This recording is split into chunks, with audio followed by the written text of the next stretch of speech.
Hello, everyone. Thanks for joining us for our Seek Safely Roundtable discussion. This week, I have a special guest with me. This is actually my cousin, Tom McFeeley. And Tom was instrumental in helping us right after Kirby died at the Sedona Sweat Lodge at James Ray's event. He helped us a lot with all of the media. So Tom can talk a little bit more about his experience and background. Yeah, great. Thanks for having me. I'm very impressed with, the work you're doing with this podcast, but also with Seek Safely in general. So I applaud your effort, and I'm glad you're doing the work to tell Kirby's story and to keep her in our memories and in our lives, because she was a fantastic person. Yeah. So for me, just to introduce myself really quickly, I'm Tom McFeeley. I was Jean's cousin. My mom is Jean's mother's sister, if that makes sense. Our moms are sisters. I was the same age as Kirby. I am 49 years old. She would have been 50. I turned 50 later this year, and I'm thrilled to be here. I anytime I can spend with Jean in general is special time for me. But this is a special night. Obviously, we get to talk about not just Kirby, but some of the lessons learned from Sedona and beyond. Exactly. Yeah. So tonight we're going to be talking about the book and Hulu series. It's on Hulu, right? In the States. Yeah. Mm-hmm. In Canada, it's always a little different, but what's it on in Canada? I think we have it on Prime. Okay. Yeah, a lot of Hulu stuff comes on Prime. So yes, in Canada, we have it on Prime. In the States, it's on Hulu, and it's 9 Perfect Strangers, which is based on the book by Liane Moriary, the Australian author. And she's had a few series turned into, a few books turned into TV series now, and they've all been really good. So this one, it stars Nicole Kidman, and she's one of the producers as well. And it focuses on a self-help wellness retreat that just totally goes off the rails. There's some interesting things that participants weren't prepared for at this retreat. And as we were watching it right away when it came out, I had people messaging me like, "Oh my God, have you watched the show? Have you seen the show?" Because in the first 5 minutes of the show, they mention the Sweat Lodge deaths. Mm-hmm. So we kind of got the sense that, Liane Moriary at least drew some inspiration from what happened in Sedona.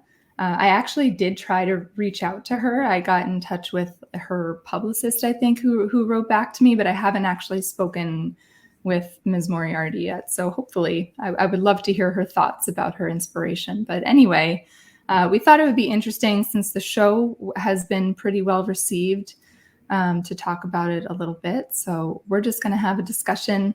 Tom is also a writer and a literary person, so I think his perspective will be helpful too.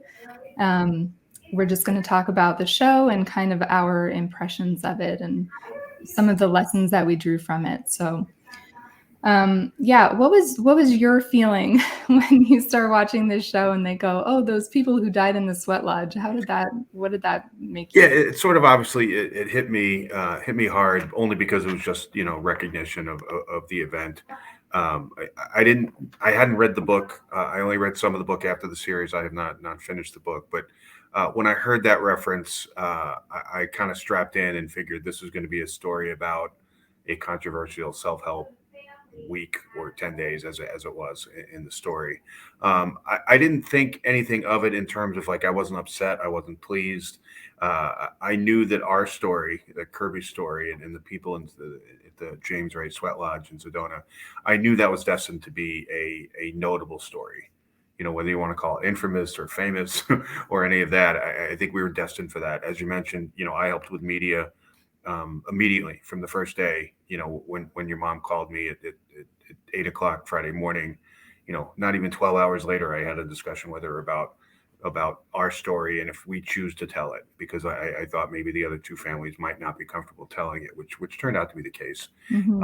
So I knew we needed to tell the story. I knew we needed to choose whether we wanted to tell the story. So I think it was an interesting reference to hear it on the show. I'm glad this show was based on a book, because I think if it was just a television show and it was about a self-help event that went off the rails, I think it would have been a lot more dramatic and not really as well acted or produced. Mm-hmm. But I wasn't upset by the reference. I just knew, for me, it kind of set the tone for what the show was going to be about. Right. Yeah. Yeah. A bit of foreshadowing Hmm. by mentioning it there. And yeah, I felt kind of the same way. In a way, I was glad.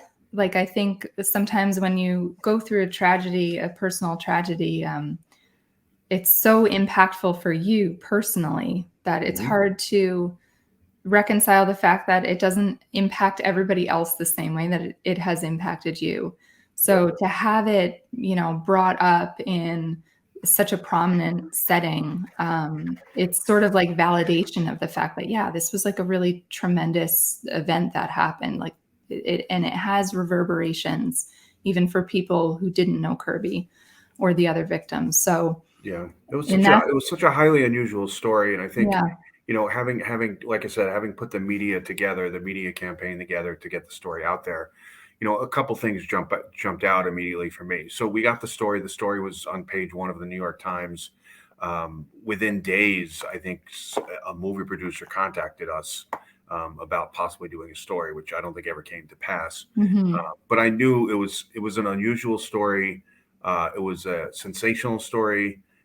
Frankly, I think the media cared because it involved an attractive 38-year-old woman, white woman, Hmm. which I think, I know the media formula, and it may not have been, if it was somebody else, it may not have been as interesting to them. But Yeah. so I knew from the beginning that it was a story that had legs. It was a story that had people's attention.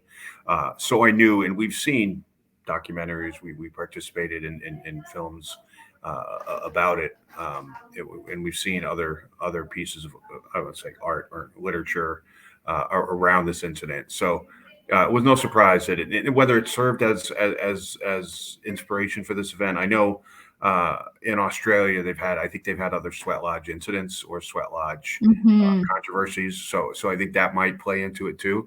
Right. But the fact that it happened here in the States probably gave the authors of the show or the screenwriters of the show and Liane herself, the license to use it in the Yeah, book and on the show. So, exactly. but so many things came together to make it, a no brainer to me. So I wasn't surprised at all. Yeah, yeah, that's it. So, yeah, other than just the direct mention, what aspects of the story kind of felt familiar to you in terms of um, going back to what happened with Kirby and what happened in Sedona? Yeah, I don't.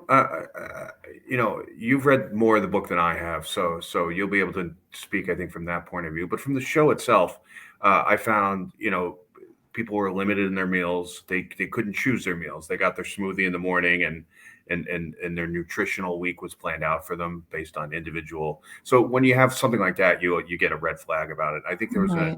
an issue about silence. People had to be silent for a period.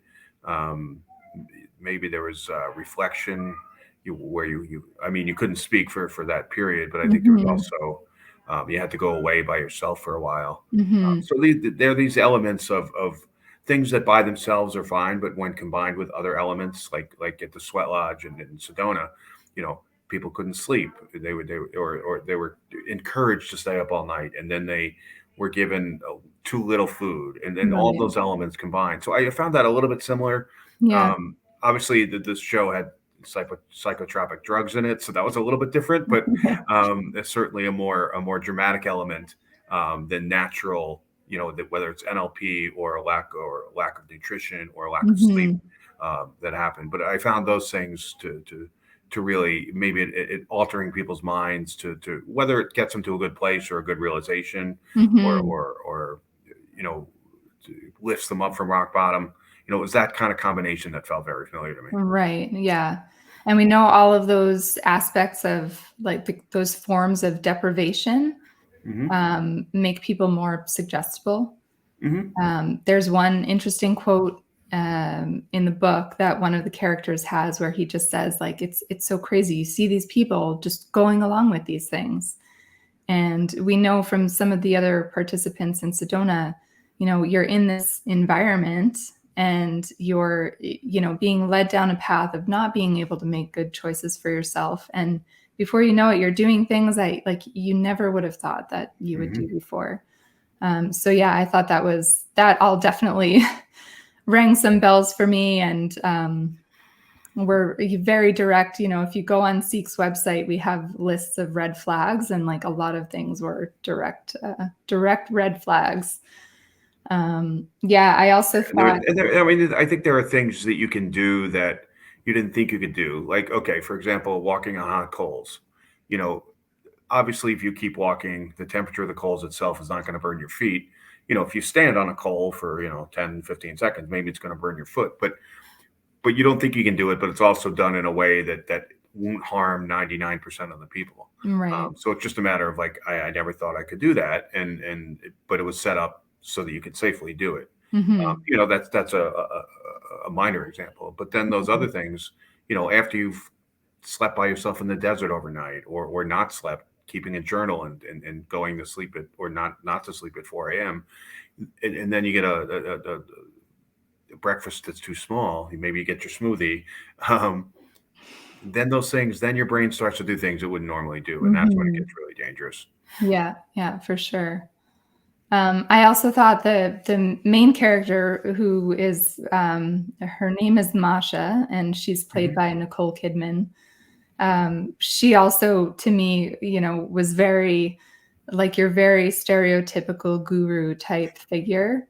Very, kind of enigmatic, a bit larger than life, and definitely the type of person that like really draws people in and makes people want to, feel her presence with them, feel her, her praise of them or her approval. So yeah, she was also very mysterious. She wasn't known. Her story wasn't really known to the participants, where she came from. And that was very familiar to me, because in James Ray's case, obviously he was not a household name, but to those people in the industry, he had a lot of vague details about where he came from, and participants didn't know who he was, but trusted what he said. So I thought that was interesting about the show. Like I was trying to figure out the whole time during the show whether she was going to legitimately help these people or whether she's going to legitimately harm these people. Right. And the way it ended, it sort of was, it seemed like all the participants did well eventually, Right. but I don't think it detailed their struggles. But that mysterious element of the leader, of the guru, felt very familiar, because that's the way it was with James Ray. Yeah, exactly. And she was also, something that we see over and over again. Part of the reason that Seek exists is because we see these guru figures who are leading participants in activities that they're not qualified to do. So you see her in the show, giving people counseling about, their relationship struggles or past traumas that they've had.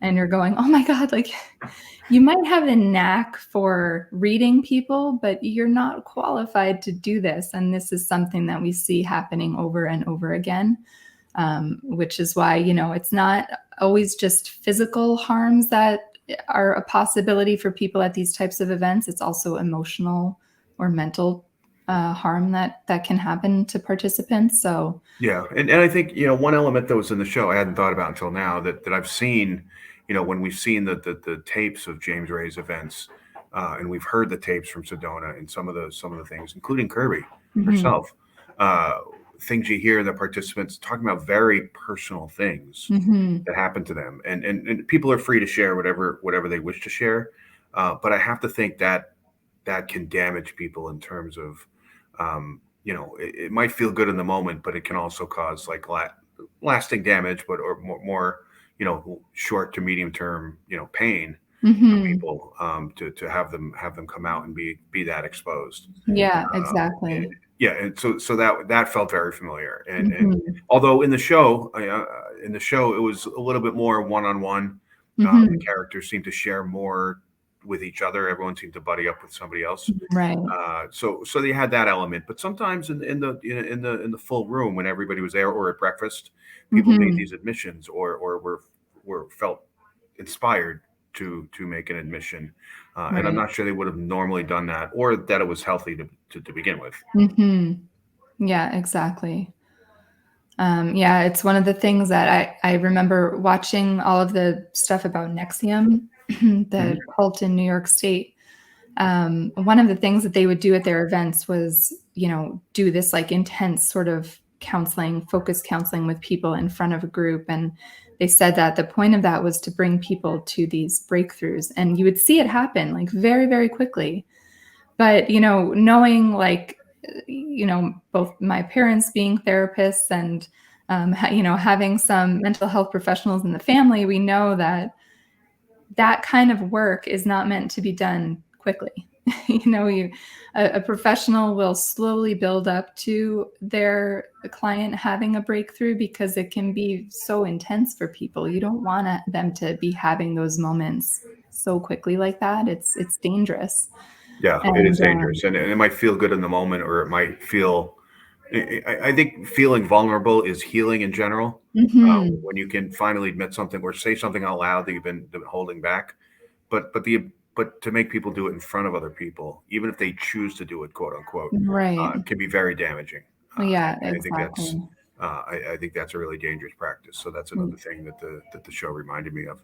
Yeah, yeah, for sure.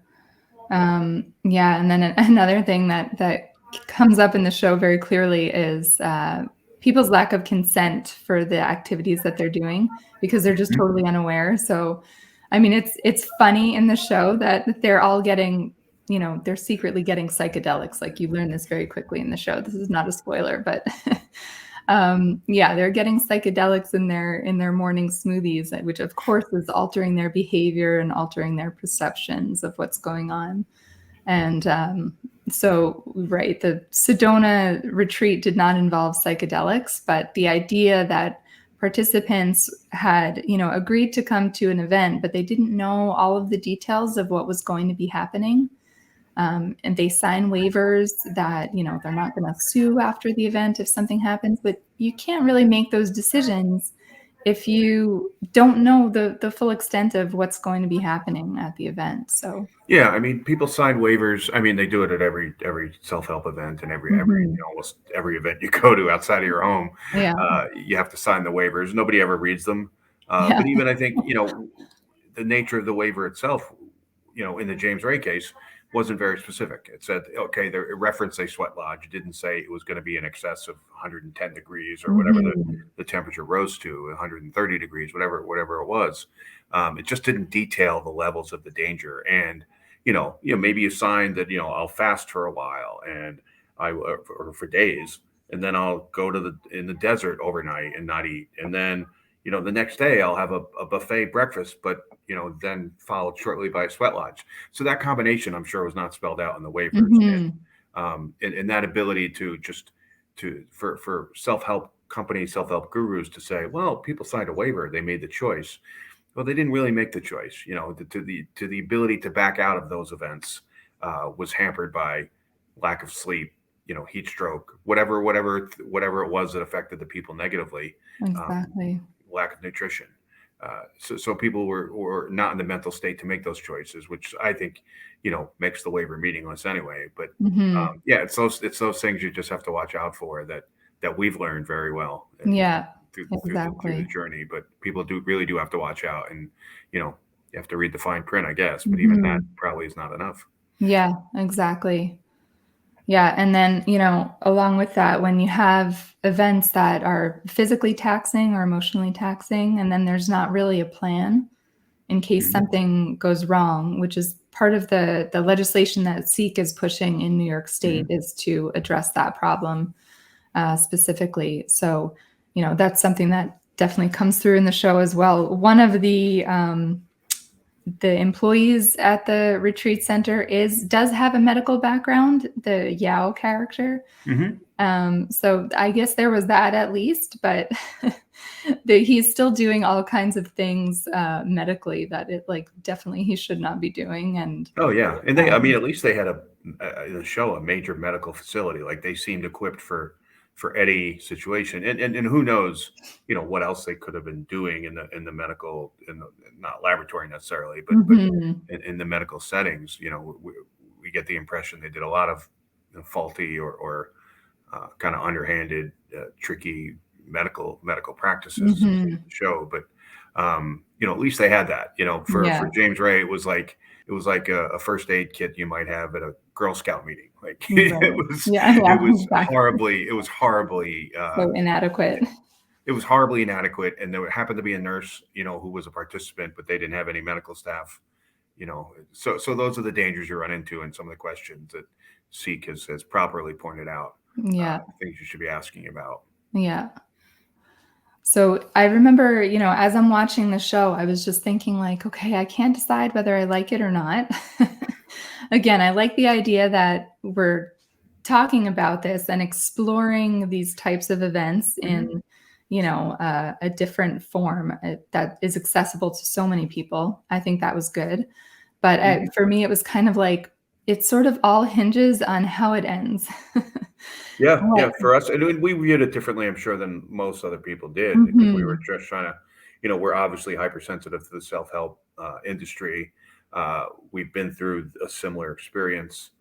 So I thought that's what made the show good, is that you didn't really know if it was a good experience or a bad experience or how that was going to end for the participants. I think, some of the characters are very strong. A couple of the characters seemed kind of weak, inconsequential.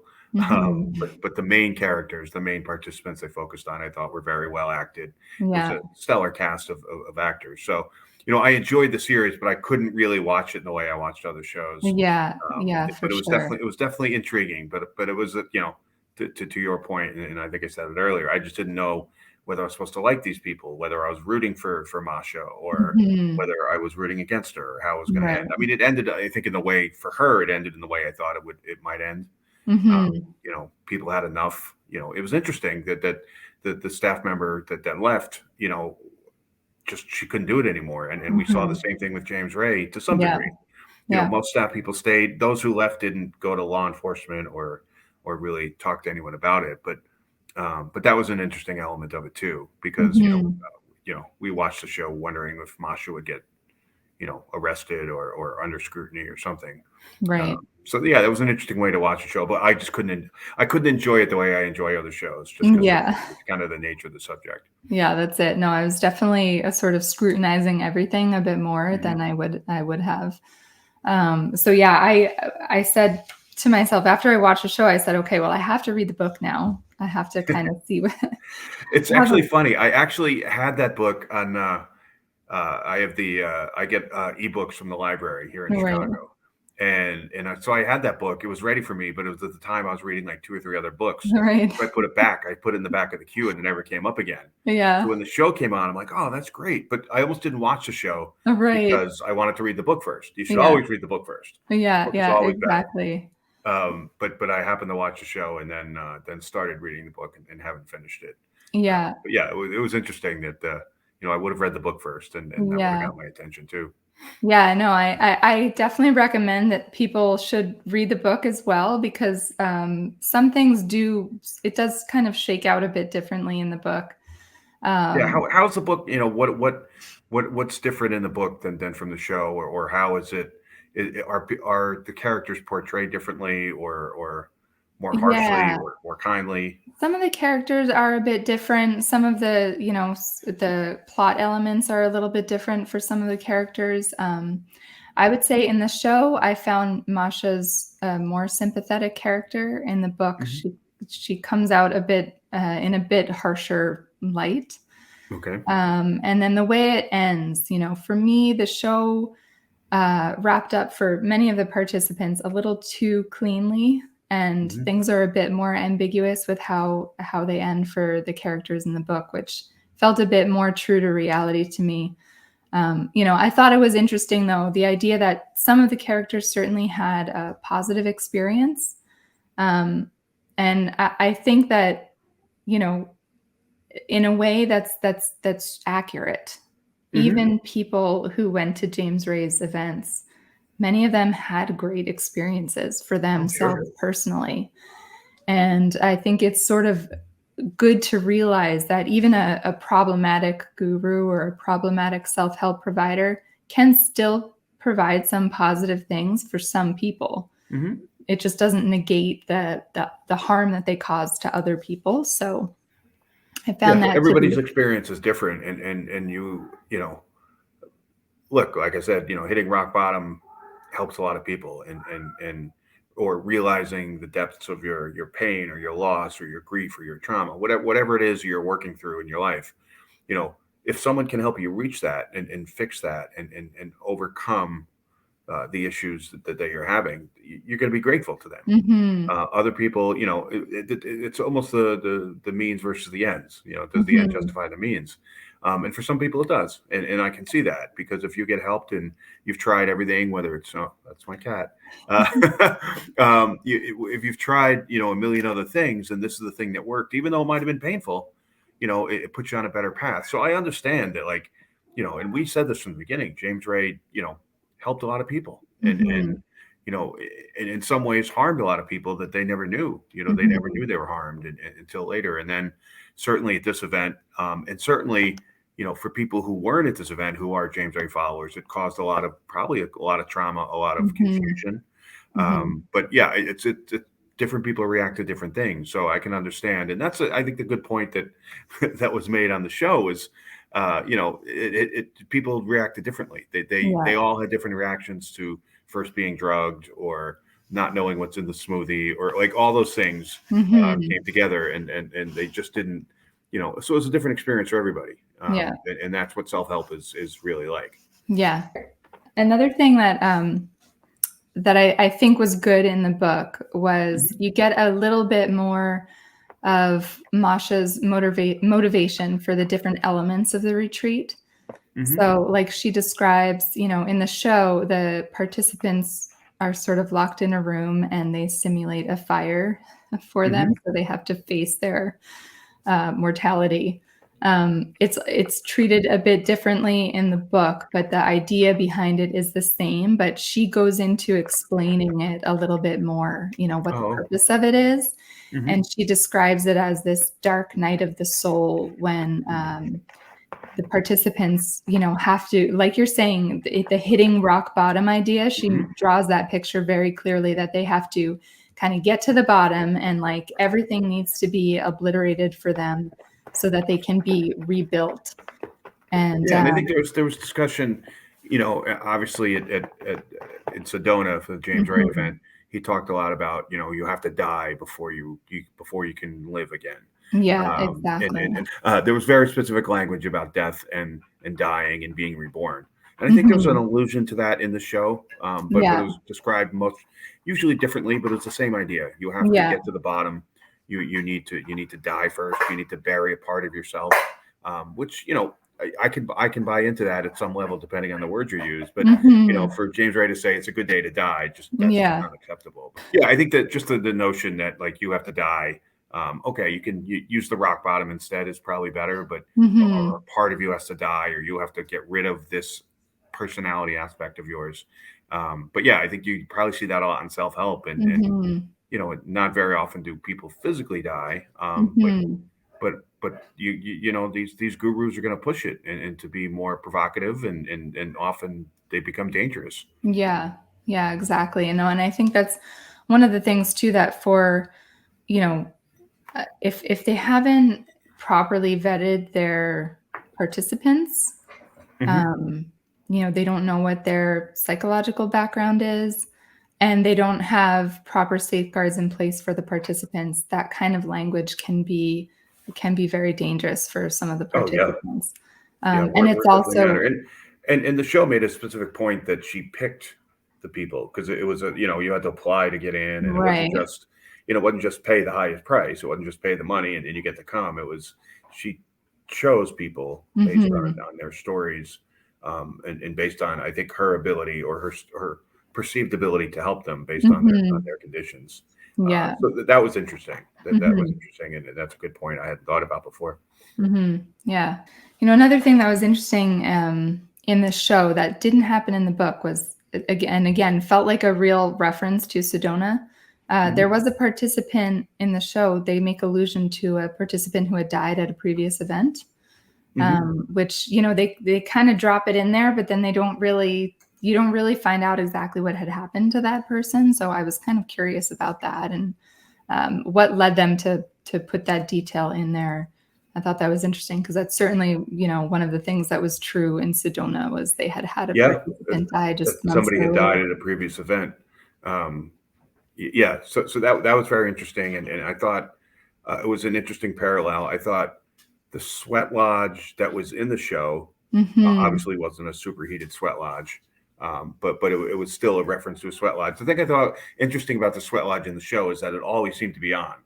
Like you Yeah, could just go yeah. to the sweat lodge, and it was always like there was always a whether it's a fire burning or hot Yeah. coals Yeah, it or was like a however. And I'm like, sauna wait a minute, kind of, yeah. is this by appointment only, or I just couldn't. It was one of those things that they didn't really explain, but you could just go into the sweat lodge. But it's obviously a far different.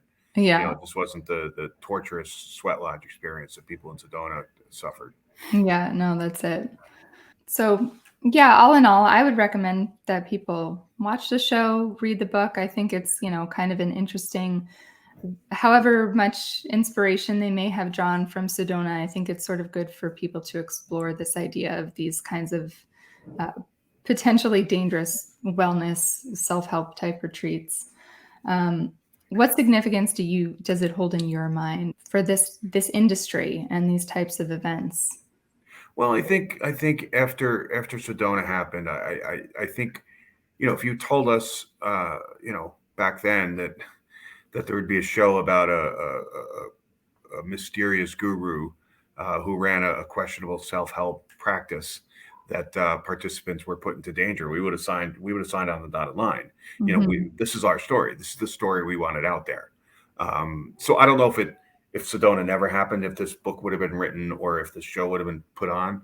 I think the fact that Sedona did happen, gave them inspiration and gave them sort of guidelines and borders to follow because the story was familiar. And as I mentioned, I think there were sweat lodge issues in Australia before Sedona. So yeah, we would have gladly. I mean, if we can get more of these stories about the self help industry or about the dangers, or even just is it good, is it bad, like that vagueness, that you know that confusion people have over self help, and the experience people go through. It's you when you watch people from the outside, it's a lot easier to see what they don't see from the inside. Whether it's NLP or a lack of sleep or those things that we keep talking about that take people's make people's brains chemistry different, and they make Mm-hmm. different decisions, they say different things, they act differently. Yeah, absolutely. I think it's a great thing that it exists, that the book Mm-hmm. exists, that the story exists. Um, I understand that it might have landed hard for people who are in Sedona. Mm-hmm. It might hit too close to home. Yeah. But as somebody who told your mother on day one, night one, on Friday night, on the 9th, and said, if we don't tell the story, it may never be told. Yeah. And you have to decide if you're comfortable with that role. And of course, I knew what her answer would be based on who she is, who this family is, who Kirby's siblings were, who Kirby's universe was. Mm-hmm. So yeah, it's a fantastic story. Just in general, it's just so unusual, and I Mm-hmm. was able to recognize that from the beginning. That although it was very personal, very painful, it was a story that had to be told, and it was a Yeah. really dynamic story about both the people who attended Sedona, but about the guru himself Mm-hmm. and other people who were part of that movement. I thought it was an intriguing story, and I think this book and this show really made the same point that Mm-hmm. the industry is you know it's up in the air. It is. Yeah. There's so many question marks around it. So I'm glad the story was told, and I actually did enjoy it despite the personal nature of the story for me. Yeah. Yeah. No, I agree. And I think your point is well taken, that especially for participants, I can appreciate that they might not have any interest in watching it. And I can understand that completely. But I agree as well that, we have wanted this story to be told. We feel that it's important. And any way that people can access these ideas about self-help, I think is great. So my Yeah, I mom think and I, I think in the long term, I think it'll be great because it's not just it's not just a movie that is shown in the theater and then it's gone and maybe shows up on HBO like 6 years later. It's Right. on a streaming service, Yeah. so people can access it anytime. So I think it'll be a constant reminder for people of this generation, of future generations. Obviously, things don't happen. You mentioned legislation in New York State. It's been how many years you've been trying to do that, Yeah. and things move so slowly that real change doesn't happen overnight. Real change Yeah. doesn't happen in a decade. So it's a story that needs to be told from different points of view. Yeah. So yeah, I'd love to see more. I'd love to see more series or books written about these very issues. Hmm. So I think it's great. We've been able to talk about it. We Hmm. can refer people to it. They can look at it, and then maybe they'll become more interested in Kirby's story Hmm. or James Ray in general, Yeah. and what happened in Sedona. So I think I applaud it all around. I thought it was well done. I didn't think it was sensationalized. Hmm. Hmm. So I thought it was a quality book, quality programming. So Yeah. I'm glad it's out in the universe for sure. Yeah, exactly. And on that note, for people who are interested in Kirby's story specifically, my mom and I, we put out our memoir last year in 2020, and then we actually just released today the audiobook book version of it. So Oh, terrific! yeah, so my mom and I both narrated on the audiobook, so that's available now. I'll put Oh, that'll be terrific. some That'll be links terrific. down there. And if I can help you promote the book, it is really the way you guys wrote that book. It's very personal, but it's also the thing I know about the Brown family is that they are very thoughtful people, but they can step outside themselves and analyze how they feel and what they feel and why they feel it. And going through this grief with Kirby, I always remember two things. At the end of every night when I was with you guys for weeks, 2 or 3 weeks after Kirby died, and every night we'd gather and talk about our feelings and work Hmm. through it, which I thought was vitally important. But then Hmm. also, your mom said, uh, we have to help other people grieve. People are going to show up at our doorstep, at the wake, at the funeral, and they need help grieving. And Hmm. we've already been through that. So it's our job to help them, not their job to help us, which I thought Hmm. was really interesting perspectives. But Hmm. it's that kind of insight that's in the book. You're a tremendous writer. Your mom's writing was very good. You had a really good editor also in the family, Hmm. our Uncle Frank. So it's an outstanding book, and the fact that there's an audiobook now, I'm gonna go get that right away and probably listen, as soon as I can. Awesome. So you Yeah. guys did a tremendous job. It's a touching story. It's not sensationalized. It's not overly sad. Mhm. It's really optimistic. So I do Yeah. recommend people go out and get the book and the audiobook because it's worth it. And the proceeds go to Seek. So I think that's Exactly. a very worthy cause. So you did a wonderful job. I'm very envious of your book. You just did a wonderful job. So congratulations. Thank you. Thanks. So thank you so much for being here. This was fun to talk about, fun to talk with you, and fun to sort of dive into this series and the story of Nine Perfect Strangers. And yeah, I'd love to hear what other Absolutely. people think about it too. So feel free to leave comments or join our discussion on Facebook and that kind of thing, so we can hear your impressions as well. It was a pleasure to be here, a pleasure to talk to you, and a pleasure to really talk about Kirby again. Yeah, awesome. All right. Thank you so much.